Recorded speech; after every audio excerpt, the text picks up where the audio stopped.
This is CBC Here and Now.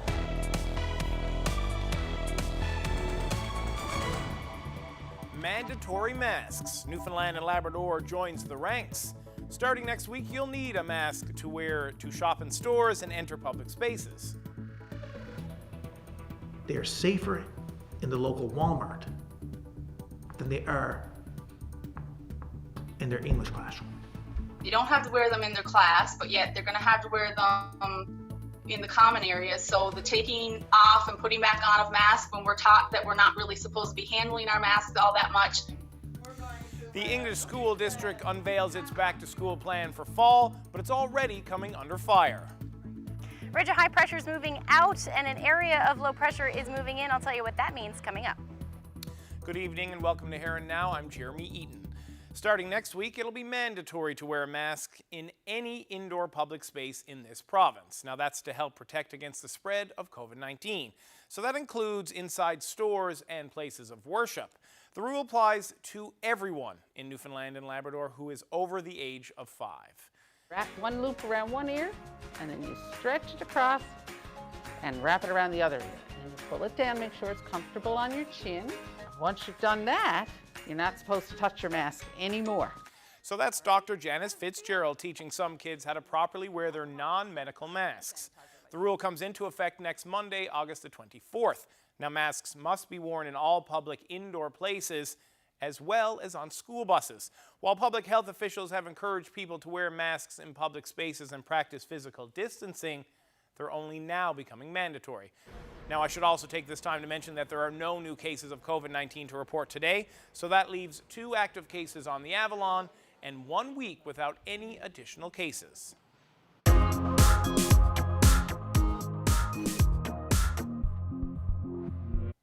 Now, I just mentioned school buses.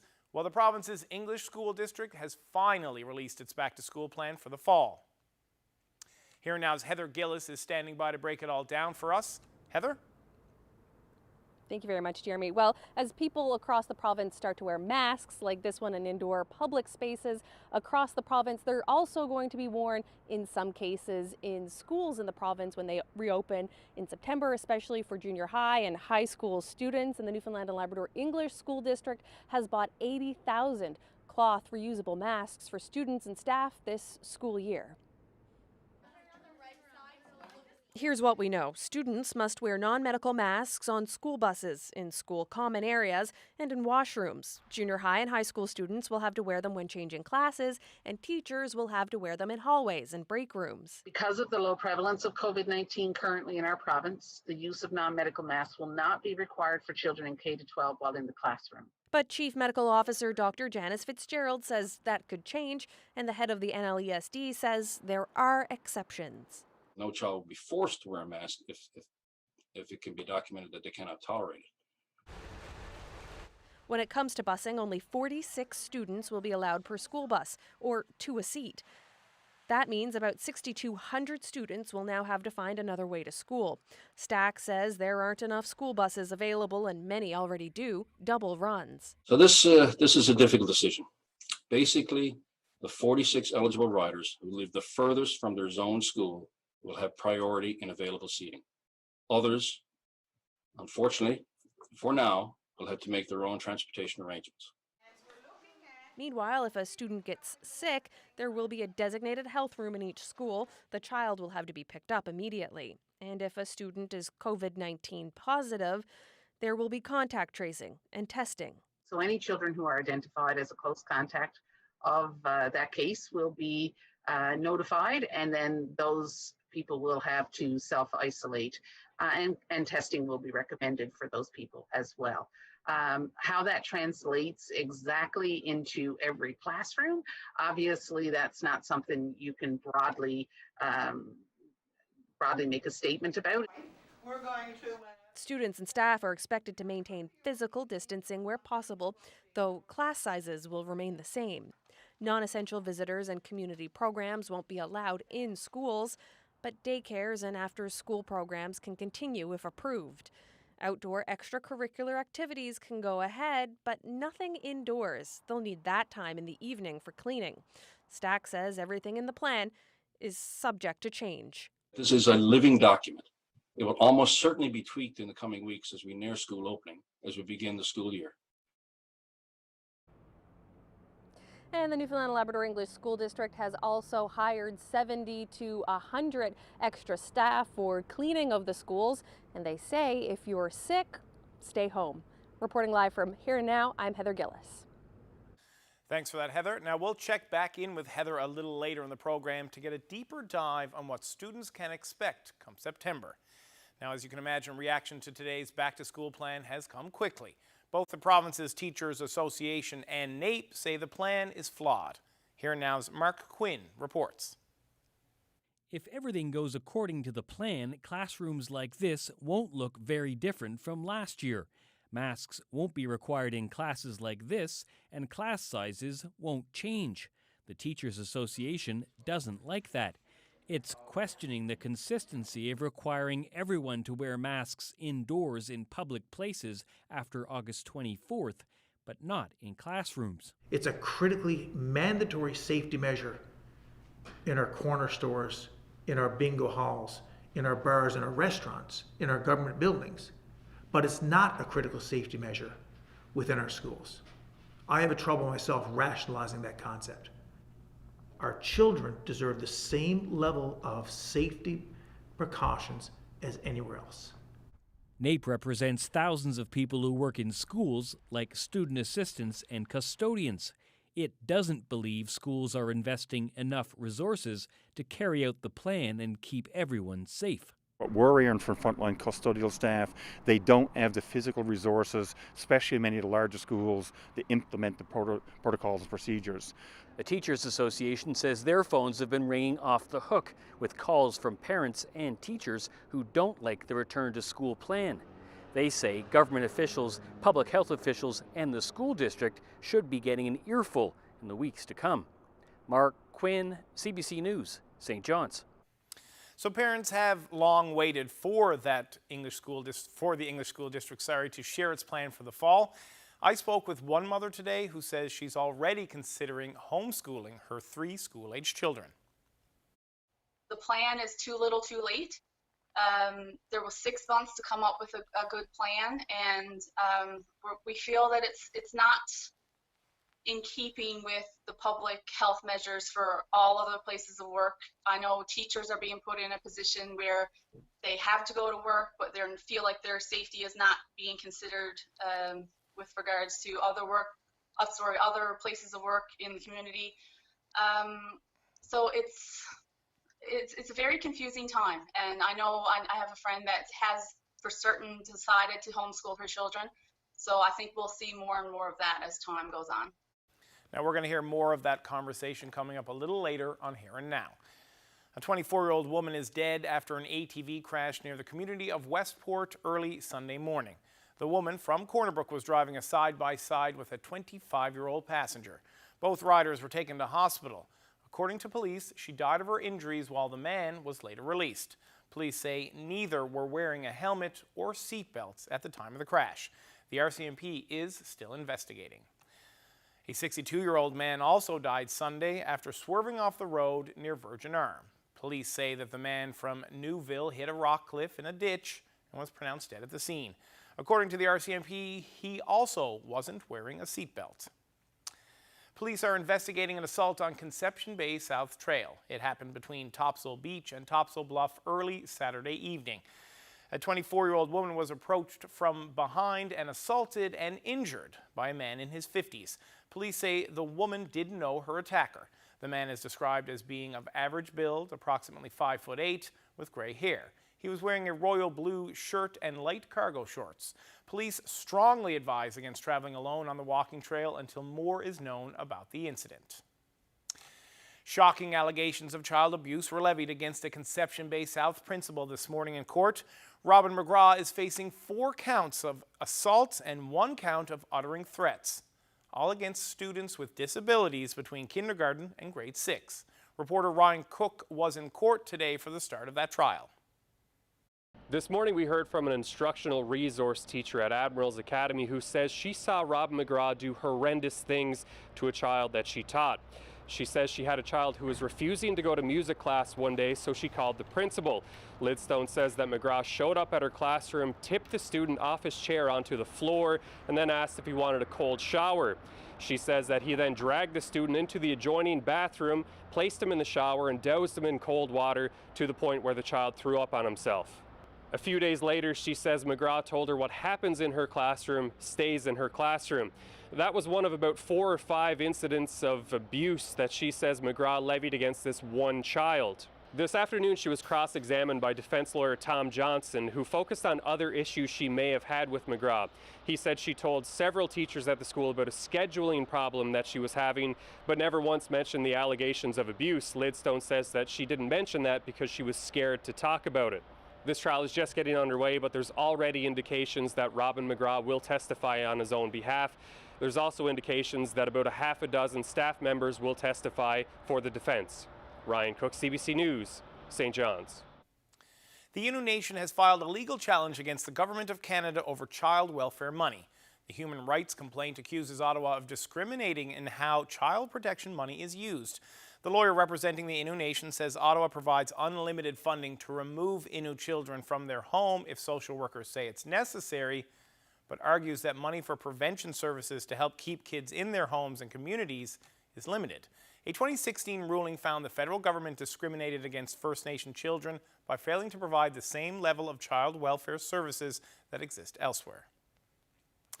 A homeless shelter is suing the provincial government, saying it was given an ultimatum: fire the executive director or be cut off. In a lawsuit, Fresh Start Housing Solutions says it lost out on hundreds of thousands of dollars. So this is Gail Tobin. She left Iris Kirby House in 2017 after an audit raised questions about her salary and spending at the women's shelter. More than a year later, Tobin became the executive director of her brother's business, Fresh Start Housing. The shelter, which operated out of this home on Freshwater Road in St. John's, put people up for a flat rate of $185 a night. It operated for about 6 months and brought in more than $200,000 before the alleged ultimatum from the province. Fresh Start didn't fire Tobin, and the government hasn't sent them another client since. So far, there's been no statement of defense from the province or NL Housing. To the West Coast now, where a fire, 90 hectares in size, is still smoldering in the Codroy Valley. 12 crew members are working on the edge of the forest fire that's just kilometers from the communities of Benoit Siding and South Branch. Flames and smoke are visible from the Trans-Canada Highway. A helicopter and a water bomber, as you see there, are still on site trying to contain the blaze. The fire is in its 3rd day, but the province's fire duty officer says it did not grow overnight. There's hope it will be contained in the coming days, but hot, dry summer conditions certainly aren't helping. A St. John's artist wanted to do something special for a stranger, so he's made a mural for the family of Joshua Whalen. The artwork will be on display in Darlene Dunn's front yard in Kilbride. Dunn's son Joshua went missing 6 years ago. His remains were found 2 years later. Here's artist Reg Mercer. Darlene Dunn, she wanted an artist to do a mural, a painting on a fence. I was talking to Darlene, asked her what was involved. I told her who I was. I'm an artist by trade. She wanted wanted a drawing done of it and how much it was going to cost. And I said to her that, I told her to think about it. I talked to my brother about it, Sheldon. He said, well, imagine what the family would feel like if it was you done it for nothing, if you didn't charge her anything. And I said, I never thought about that, because I always thought about wanting to do something special for somebody. I always wanted to do, an act of kindness. So I talked to Darlene about it. She said that, well, that's wonderful. She was tickled. She didn't know what to say. Just because you don't know them, it's just the whole idea of it. Helping strangers out. I mean, we were strangers in the beginning, and we became it seems like I've known them all my life. So I think it's just a great gesture to, especially when somebody's going through grieving, which she has been with her son. There's one friend, Bev Ama. She's my colleague. I went to art school with her, and she agreed to help me with it. She knew that it was going to be pro bono, and it was going to just be a project to help out a local family. She was a great inspiration as well. So we got together, spent numerous hours, approximately about 30 hours it took us to create this. I think the family just wants some kind of peace, some closure. They were very thankful. And then the whole family coming together, it's nice to see that. These people I've only met today, and the family outside of Darlene and her husband Dave, and I've never met any of the other family, so just to see their reaction, it was just an amazing feeling. After a record number of nominations from communities all across the country, Twillingate was crowned Craft Hockeyville 2020 on Saturday night. Congratulations to Twillingate. Twillingate.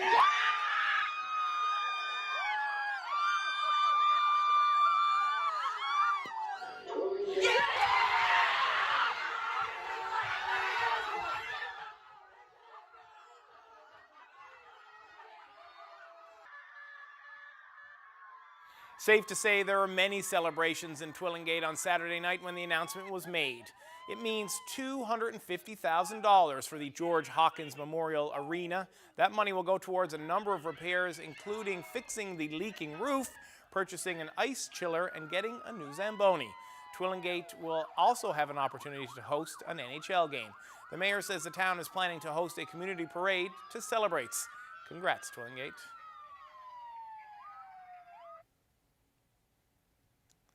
Oh, hang on 1 second. Sorry about that. St. John's Dance Company is offering up an alternative for audiences craving the arts. With COVID-19 making it challenging to take in a show, Neighborhood Dance Works and Dance NL has partnered with Kittiwake Dance Theatre to bring dancers outdoors for backyard performances.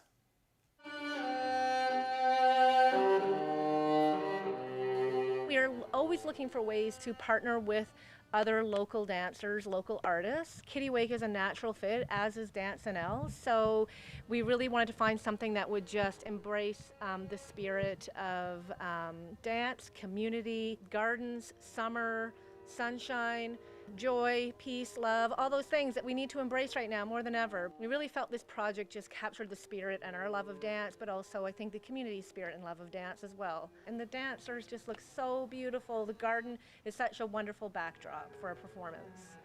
This isn't at all what I expected, for sure. I didn't think that it was going to be so much fun and so just beautiful, and the gardens and how beautiful they are, what we've seen, it's incredible. Yeah, I think it's been really a lovely experience, kind of getting to see different people's spaces, and also just being outside is always so nice and inspiring for us. Yeah. It's been very well received as well, which is so nice. It makes it more exciting for us, of course. Well, it's definitely a challenge for balance and for just sort of feeling where we are, center of gravity, that kind of thing.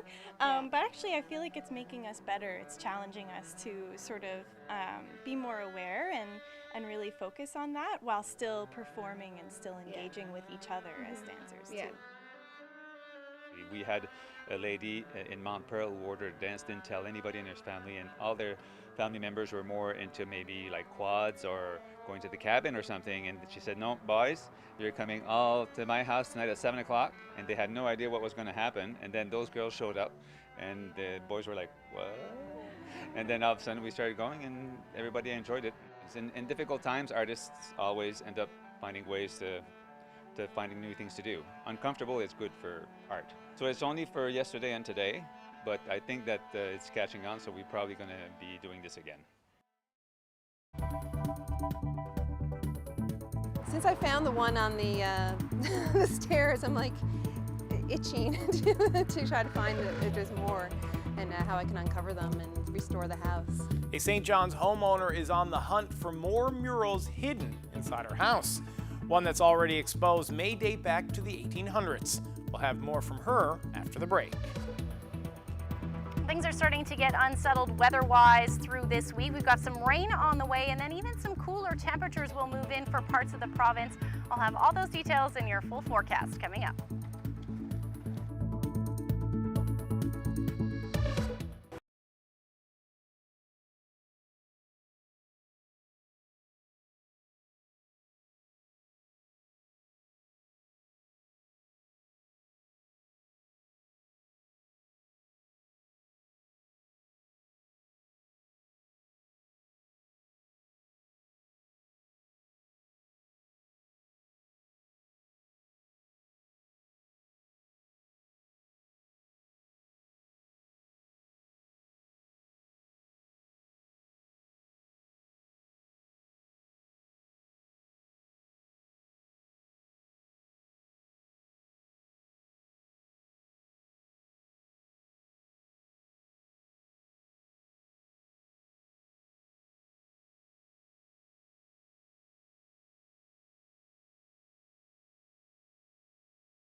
This weather update is brought to you by Newfoundland and Labrador Tourism. This year, it's Stay Home Year, the year to rediscover home. Well, another hot day in the city of St. John's, but Ashley, from what I understand, it was a lot warmer for our friends in central Newfoundland. It was a warm day through, pretty much everywhere, actually. We did see temperatures flirting with the 30-degree mark. Let's take a look at those temperatures today. A solid 3 days of weather, actually, for most of the province. So 29 degrees in Terra Nova, 28 through Badger, 27 in Gander, reached a high near 25 in St. John's, and then we've got those temperatures in the high 20s as well up through Labrador, 27 degrees in Happy Valley, Goose Bay. Now, those temperatures have dipped a little bit. 24 in St. John's, 20 in Terra Nova, and then we've got temperatures in those low to mid-20s as you head towards central as well, and that's because we saw some cloud cover move in earlier today, even seeing some showers. That ridge of high pressure that has been in place all weekend, which is what was responsible for those bluebird skies, has moved a little bit further east. It's allowing some more unsettled weather to move in with an area of low pressure, and there it is there just south of the Maritime provinces. That's going to head our way as we head through the overnight tonight and into tomorrow morning. Already seeing some showers along the south coast. That will continue as we head into the early morning hours, but the rest of the province should actually see partly to mostly cloudy skies tonight and some fog patches as well. Temperatures will be sitting in the low teens for most of us with generally light winds, and then anywhere from 10 to about 20 to 40 kilometers per hour up through the Big Land, with your temperatures sitting in the 10 to 14 degree mark. Now, anywhere laying in those low-lying areas, you could also see those temperatures sitting into the single digits overnight. Now, heading through the day tomorrow, the clouds will be on the increase through the day. You'll see some showers move in and periods of rain along the west coast into the afternoon, and eventually later on in the afternoon and evening hours for the rest of the island, eventually making its way towards the evening and overnight for southeastern portions of Labrador, but most of the day actually looks fairly nice. And then along the southern portions of Newfoundland, can't rule out the risk of a few rumbles of thunder with some of that heavier rain pushing through.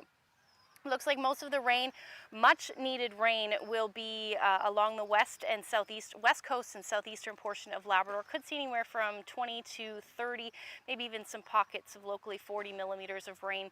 And this will fall through Wednesday, but generally stay unsettled for the next couple of days. So temperatures will be a little bit cooler along the south coast into the high teens, and then otherwise we're looking at temperatures in the low 20s, and winds will be fairly brisk tomorrow, so anywhere from the southeast to easterlies, 40 to as much as 50, maybe even 60 kilometers per hour in some areas. For most of the Big Land, it's going to be a pretty beautiful afternoon. We'll see plenty of sunshine with temperatures in the mid to high 20s, and then some rain moving in for Lab West through the day, and eventually, like I said, for southeastern portions of Labrador, you'll see that move in. But this area of low pressure is going to stick around with us for most of the day.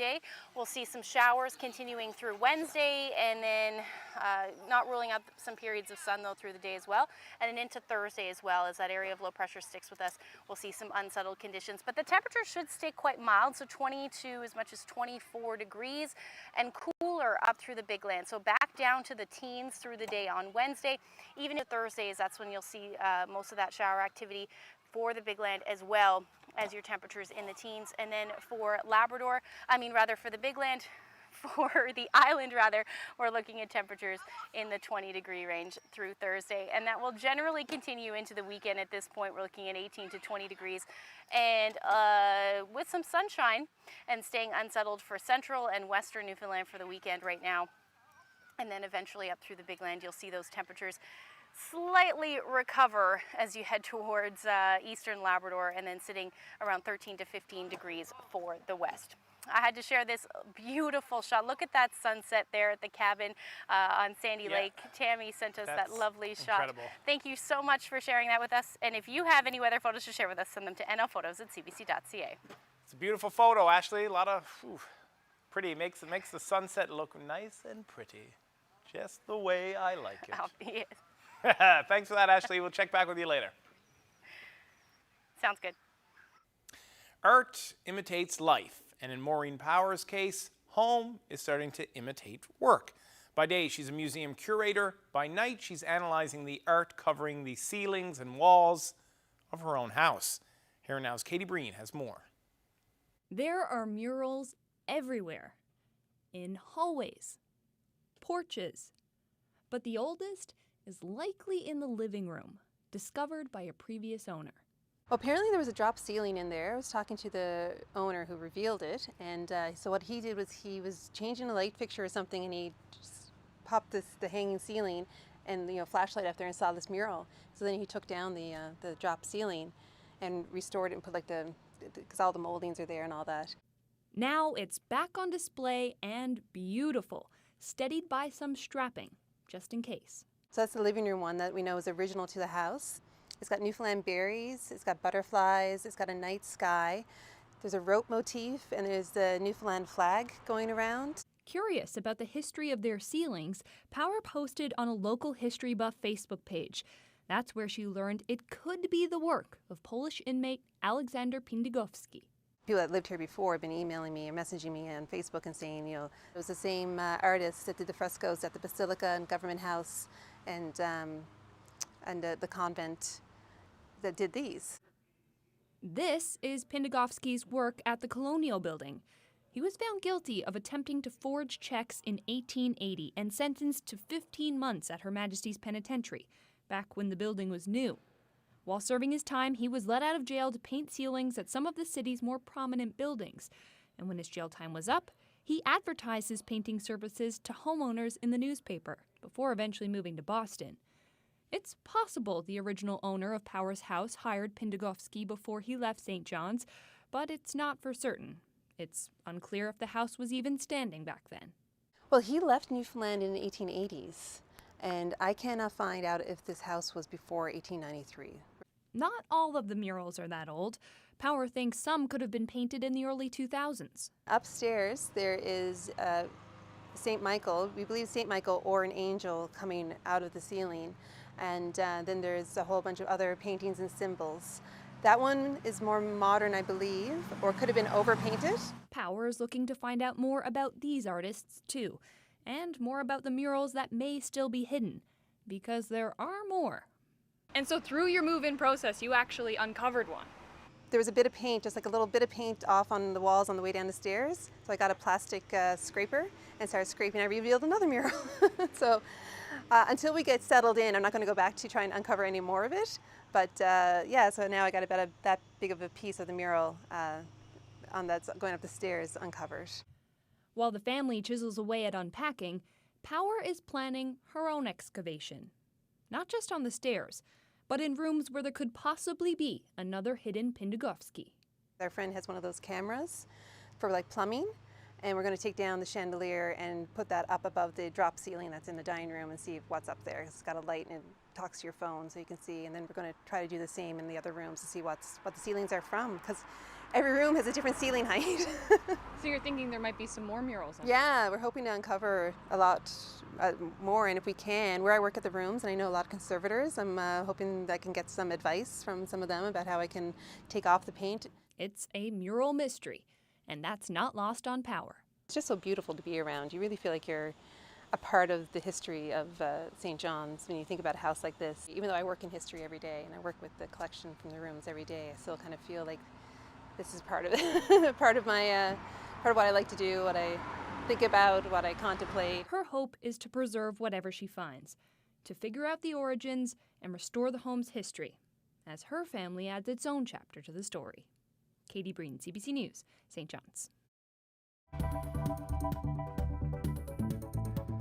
Sanitizer, screening, and cohorts. I'm Heather Gillis, and I'll have more on what school is going to look like in September coming up.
Returning now to the major news story of the day, the English School District unveiling its back-to-school plan for the fall. Students have been out of school since March, while the province has been preparing for and coping with the COVID-19 pandemic. Now, Here and Now's Heather Gillis has been following this story today, and she is standing by live. So, Heather, a lot of people want to know, what will schools look like when students head back on September the 9th? Well, Jeremy, the Newfoundland and Labrador English School District says school will be what they call near normal when students head back to class on September 9th. Students, though, will have to fill out a screening form before they come to school every day. And of course, like we reported earlier, they'll wear masks on school buses, and older children will have to wear masks in common areas and hallways and washrooms. There'll be hand sanitizers at the entrances to schools and in their classrooms. And once students get in those classrooms, well, the windows will be open even just a little bit, and in the wintertime, depending on the weather, to allow for what they call natural ventilation, to allow some airflow in some of those classrooms. The school district says there'll be posters around reminding students of the rules and one-way arrows on floors that we've all been accustomed to now. Students can use playgrounds during outside play. They'll also be cohorted, so when kids K to 12 come to school, well, the K to 6 ones, they're going to be in the same space with the same students every day. Some junior high students also will be cohorted in their homerooms, but things will be a little bit different for high school students, and special area interest teachers will be moving around to classrooms rather than the students moving themselves. Teachers will be trained on what's called social and emotional learning. That's to help any students that may be anxious or nervous about returning to school or have suffered any sort of trauma during the pandemic. So the Chief Medical Officer, Dr. Janice Fitzgerald, says a continued absence from school, well, that's worse than COVID-19 because of education gaps and some of the hardships that students whose families are in poverty face. Jeremy? Thank you. That's Heather Gillis reporting live from in front of Prince of Wales here in St. John's. So obviously that's what the students are going to face when they go back, but obviously a lot of those students have parents, and across the province they're reacting tonight to the decision for this back-to-school plan. Now, social media quickly filled up with the initial reaction, including a few posts from Andrea Newberry. Now, she has 3 school-aged children. Ms. Newberry, what was your first reaction to the plan that was put forth today? I'm definitely not comfortable with the plan that they released today, because on the same day they released mandatory masks for all public buildings. They're not saying that masks have to be mandatory in classrooms with 20, 30 kids. So the mixed messaging there is quite confusing, and I think it's going to make parents feel a little fearful when they should have been comforted by the plan presented today. So you do have, as I said, 3 children who will be heading to school in September. How do you explain this plan to them, or what are you going to say to them, or have you spoken to them? Our grade 7 daughter, she actually wanted to read the plan herself, so I gave her access to the plan after it was released, and she's making her way through it. She's pretty intelligent, and so I'm going to let her come up with her own conclusions. The grade 2 and kindergarten students, they're going to just listen to what mommy and daddy say, obviously. We're letting them know that we're going to do everything we can to keep them safe from the nasty virus that they know about. But with regards to sending the kids to school, we actually haven't made a final decision yet. I'm in the position to stay home with them if I opted to do that with regards to homeschooling, but I know that is involved, creating a plan and submitting that.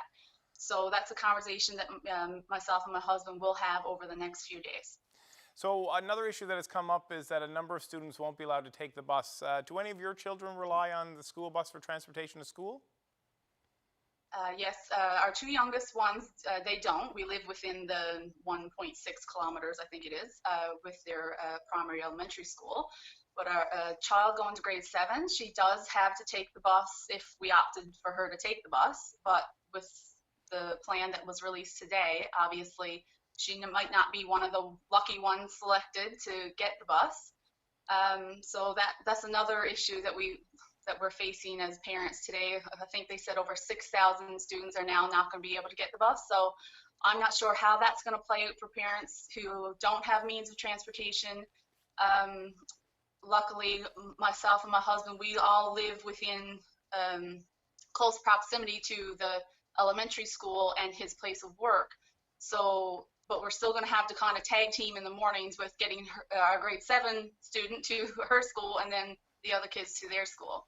You've made a couple of posts on social media about this. Have you heard from any other parents or friends of yours who have children heading back to school, and what are they saying about the plan, Andrea? Yeah, everyone has different experiences and they have different means and all that, but what I'm hearing is the plan is too little too late.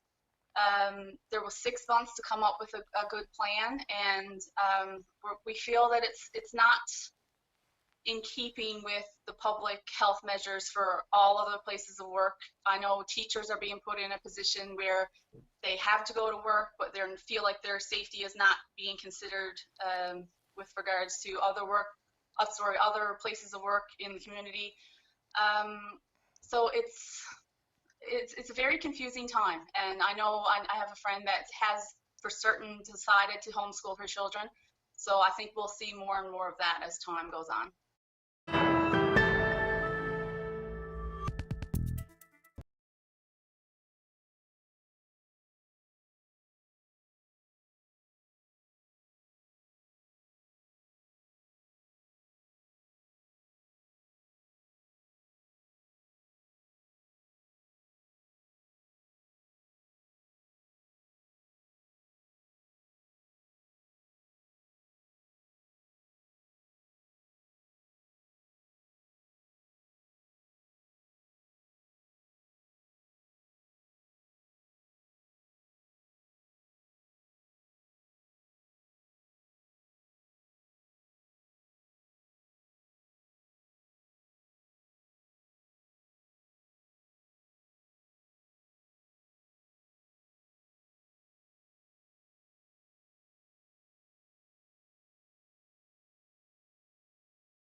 Federal officials say the recent cyber attacks targeting the government's online services have been brought under control.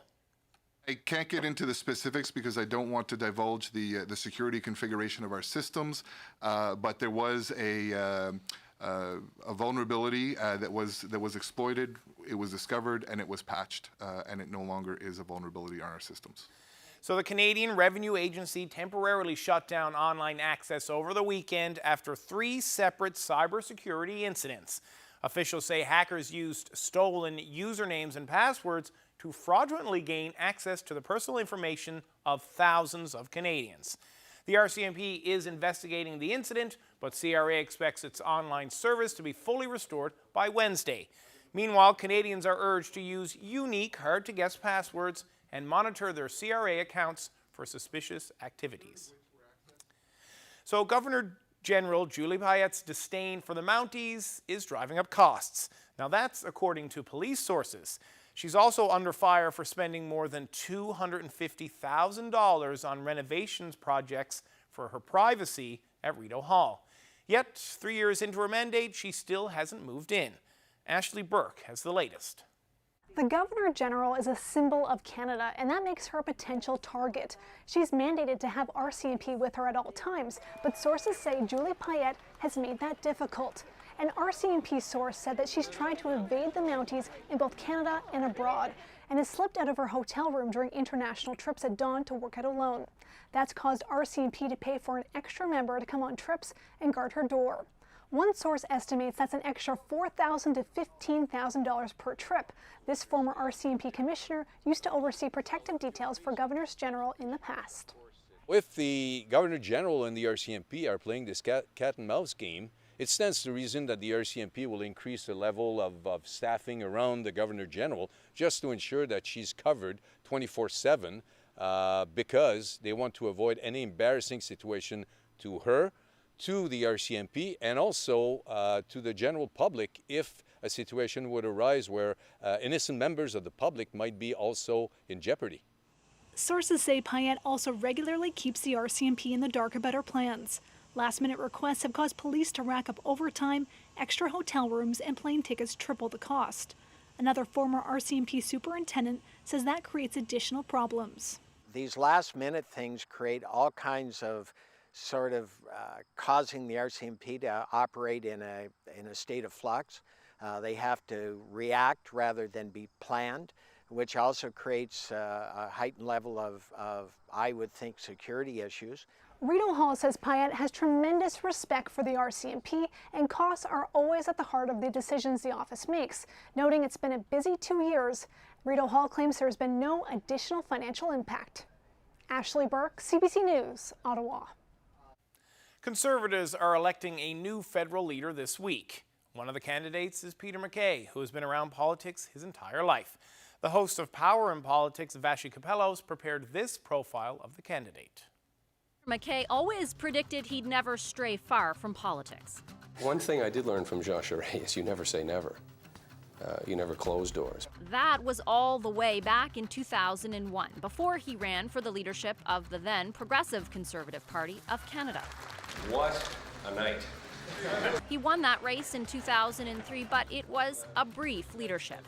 By the end of the year, the PC party merged with the Canadian Alliance, led by Stephen Harper.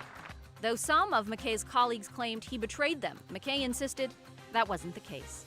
It's the policy and it's the people and the direction that this new party will take that I believe will convince those who have their reservations that this is progress. MacKay didn't challenge Harper for the leadership of the newly merged party. Mr. Peter Gordon MacKay. When the party came to power in 2006, MacKay began a ministerial career that would see him lead significant portfolios: foreign affairs, defense, and justice. MacKay was first elected in 1997 in the same riding once held by his father. Elmer MacKay was a senior minister under former Prime Minister Brian Mulroney. I didn't grow up with a burning desire to be a politician. I mean, I was around politics. Yeah. I had vicarious experience through my father. And now Peter MacKay has come back to politics after a 5-year absence. His message? A progressive one. People need to see themselves in this party. It needs to modernize. We have to have a comprehensive plan for the environment. It's not enough to just say we'll get rid of the carbon tax. We have to say what we'll do to address escalating greenhouse gas emissions. And we have to reach out to younger generation. I am pro-choice. I'm for equal marriage. I am willing to march in a parade, but people want to talk about the economy. Whether that will resonate with Tory members, well, McKay will find out soon. Vashi Capello, CBC News, Ottawa. Well, he used to fight crime, but now a Halifax police officer is on a new mission, fighting the stigma surrounding mental health issues. Brett Ruskin reports. Mark Long knows firsthand what it's like to live with post-traumatic stress disorder. The shame of saying I have mental health issues, or I'm a tough guy and now I can't do the job I used to do, that's what leads to suicide. That's why people commit suicide. That's why I was going to commit suicide. The police officer traveled to the U.S. to a support program run by veterans and first responders. I was more open with sharing my stories because I knew these men and women that ran the program have been there. They've experienced it. On his way home, he had an idea, a clothing line to break down stigma about first responder mental health. Cracked Armor was born. We've had orders from all over North America, all as far as way California, Yukon, British Columbia. The goal of the brand is to start conversations.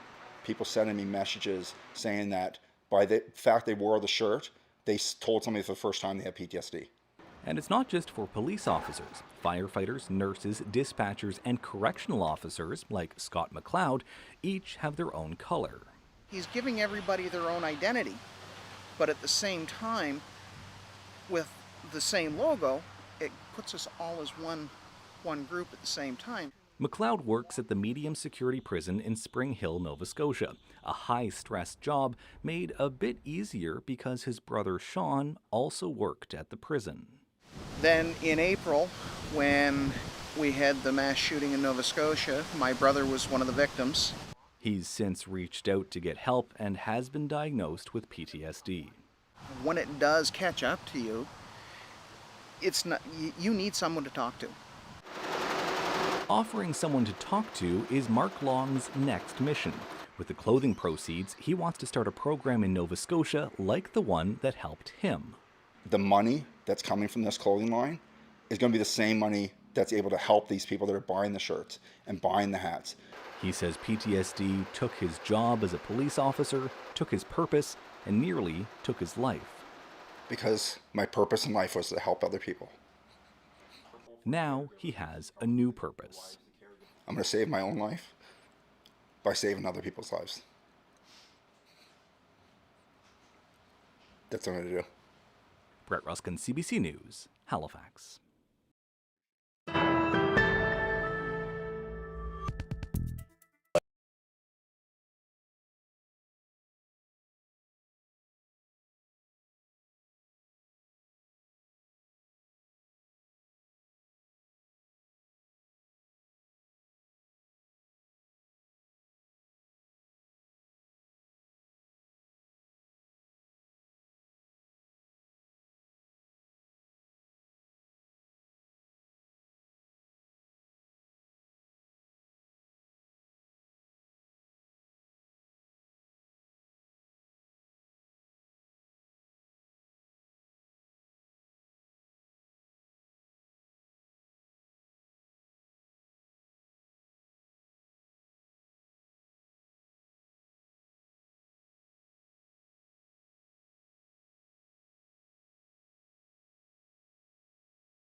Well, we're going to head back now to Bannerman Park and check in with Ashley. Ashley. Yeah, so, you know, after a beautiful weekend, we saw plenty of sunshine for pretty much the entire province, those bluebird skies.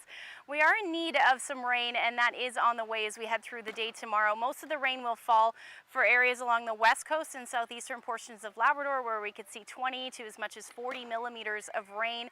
And we'll see that push in for eastern and central areas as we head into the later part of the day. The first half of the day actually looks like it'll stay fairly sunny. And then the temperatures will dip up through parts of the Big Land. That will happen as we head into midweek. Thanks, Ashley. 2 St. John's musicians spent their COVID lockdown recreating local folk music. It's for a project they're calling On the Rock, a record that will be released next month. Now we're going to leave you with the music video for that song, and we got our hands on it a little early. So I want to thank you all for spending part of your evening with us, and you can always come back and join us. We'll be here again tomorrow night, and the night after that, and after that. So have a good night. Take care of yourself and each other.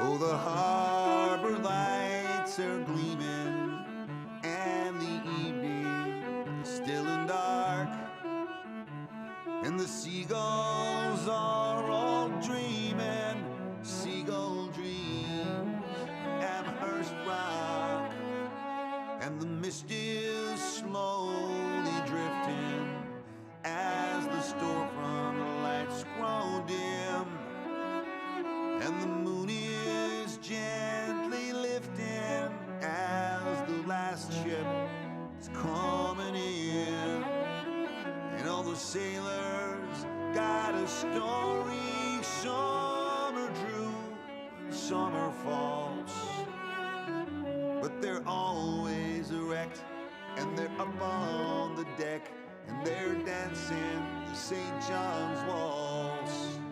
Well, we've had our share of history.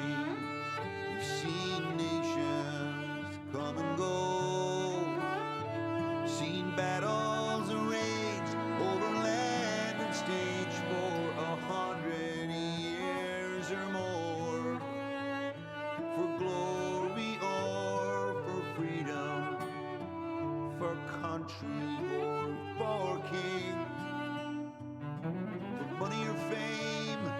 Well, there are no names on the graves where the men lie sleeping. All the 9 to 5 survive the day with a sigh and a dose of salts, and they're parking